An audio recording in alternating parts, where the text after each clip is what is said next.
Good evening everybody. आज हम पढ़ने वाले हैं कार्नोट इंजन की वर्किंग मॉडल। तो कार्नोट इंजन जो होता है, Carnot engine is the reversible engine having maximum efficiency.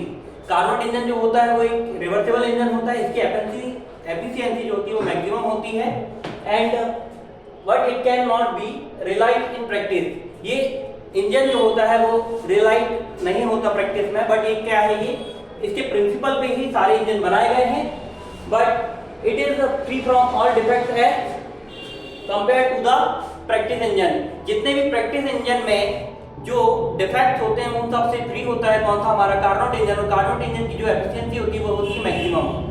अब हम देखते हैं इसके जो एसेंशियल पार्ट्स होते हैं। एसेंशियल पार्ट्स में सबसे फर्स्ट नंबर पे होता है हीट सोर्स। पहले नंबर पे होता है हीट सोर्स। हीट सोर्स में हाई टेम्परेचर होता है T1। हीट सोर्स में हाई टेम्परेचर होता है T1 और इसकी इनफाइनाइट हीट कैपेसिटी होती है। इसकी इनफाइनाइट हीट कैपेसिटी होती है। सेकंड नंबर पे हम देखते हैं, ये हमारा वर्किंग मॉडल हो गया। यहाँ पर पिस्टन लगा हुआ है, सिलेंडर है, सिलेंडर के बाद एडिएबेटिक वाल्व है,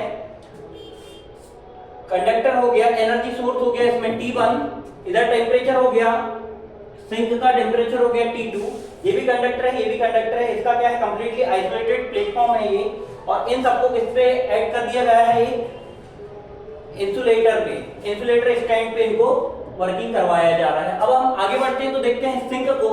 तो सिंक का जो टेम्परेचर होता है वो कांस्टेंट टेम्परेचर होता है और इसकी जो थर्मल कैपेसिटी होती है वो इनफाइनाइट होती है। इसकी कैपेसिटी इनफाइनाइट होती है। जो हमारे पास सोर्स था, सोर्स के लिए जो टेम्परेचर था वो T1 था, तो T1 का टेम्परेचर क्या होता है, हाईली होता है, एंड T2 का टेम्परेचर क्या होता है, कांस्टेंट होता है, जो कि क्या होता है, मिनिमम होता है। नेक्स्ट नंबर पे नेक्स्ट पॉइंट आता है हमारा वर्किंग सब्सटेंस पे, इनिशियल पार्ट पे होता है सिलेंडर एंड पिस्टन। तो जो सिलेंडर एंड पिस्टन होता है टोटल आइसोलेटेड होता है और क्या होता है, फ्रिक्शन लेस होता है। अगर इसमें फ्रिक्शन होगा तो जो वर्किंग का जो एफिशिएंसी वो हो जाएगी, इसकी वैल्यू कम, और अगर फ्रिक्शन लेस होगा तो एफिशिएंसी की वैल्यू जो होगी वो मैक्सिमम होती है। ठीक, आगे बढ़ते हैं। इस पूरी व्यवस्था को एक इंसुलेटिंग स्टैंड में रखते हैं। इस पूरी व्यवस्था को एक इंसुलेटिंग स्टैंड में रखते हैं जिससे कि जो भी इलेक्ट्रिक चार्ज जनरेट होते हैं वो चार्ज डिस्ट्रीब्यूट नहीं होते और कार्नोट इंजन मैक्सिमम एफिशिएंसी के साथ वर्क करता है। वर्किंग सब्सटेंस में आइडियल गैस लेते हैं। वर्किंग सब्सटेंस में हम आइडियल गैस लेते हैं जो कि क्या होती है, PV = RT का पालन करती है और इस तरीके से साइक्लिक प्रोसेस के मॉडल के आधार पर कार्नोट इंजन वर्क करता है। Thank you.